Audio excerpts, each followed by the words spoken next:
That tiny 9/10 at the end of a gas price is not there by accident. It is there to stop the sign from crossing into the next whole dollar, because the moment your brain sees $4 instead of $3, the price feels worse instantly. Most people think that extra fraction is just an old habit, or some weird leftover nobody bothered to remove. That is the myth. The real reason it survives is much simpler. It still works on you. Your brain reads prices from left to right, so a sign that says $3.99 does not land the same way as a sign that says $4, even though the real difference is tiny. One still feels like it belongs in the $3 range. The other crosses a mental line. And gas stations know drivers are not standing there doing math. They are glancing at signs for a second or two while passing by.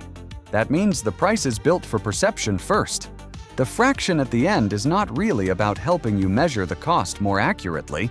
It is about making the number feel smaller and look slightly cheaper than the station across the street. The cleaner solution would be obvious. Just round the price and show $4 exactly. But the second one station does that, while another keeps the old format. The rounded one looks more expensive, even if the actual difference is almost meaningless. And in a business where tiny price gaps can redirect traffic, nobody wants to be the station that looks more expensive first. So the uglier price survives because it competes better. This did not start as a random trick. It became common in the United States decades ago, when a 1-cent difference mattered much more than it does now. Gasoline was cheap, competition was brutal, and stations were fighting for every visible fraction they could cut.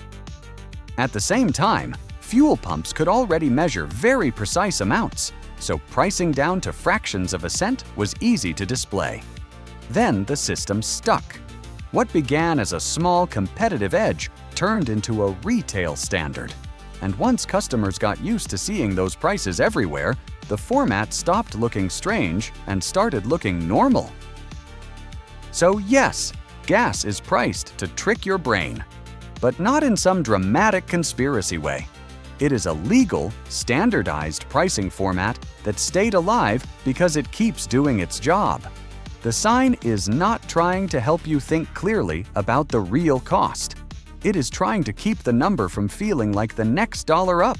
And once you notice that, every gas station sign starts looking less like neutral information and more like behavioral design. If you want more small things with big reasons, subscribe.